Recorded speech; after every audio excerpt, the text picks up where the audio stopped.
ஃபியூச்சரில் வந்து பார்த்தீங்கன்னா டவுன் த லைன் நான் எக்ஸ்பெக்ட் பண்ணுறது ஒரு 3 இயர்ஸ்க்குள்ளே எப்படியும் 3 இயர்ஸ் கூட சொல்ல வேணா, ஒரு 2 இயர்ஸ் வச்சுப்போமே.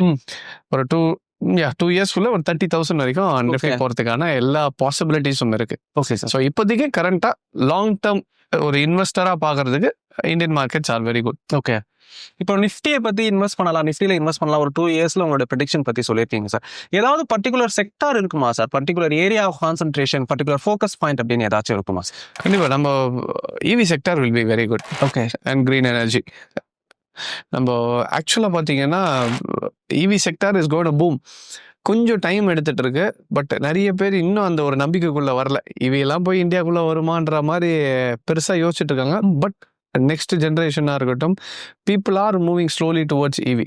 ஸோ சோலார்ஸாக இருக்கட்டும். ஏன்னா இப்போ நீங்கள் நார்மலாக போகும்போதே நீங்கள் காரில் போகும்போது, பைக்கில் போகும்போது பார்த்தீங்கன்னாலே நிறைய வீட்டுக்கு மேலே சோலார் பேனல்ஸ் இருக்கட்டும்.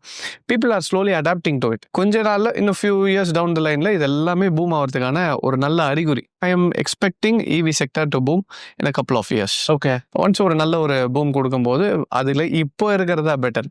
நீங்கள் அந்த டைமில் வந்து மார்க்கெட் எப்பவுமே ஒரு சர்ஜ் வரும் பார்த்தீங்களா, திடீர்னு 5%, 10%, 20% ஏறிச்சு, 50% ஏறிச்சுன்னு எல்லாரும் ஓடுவாங்க.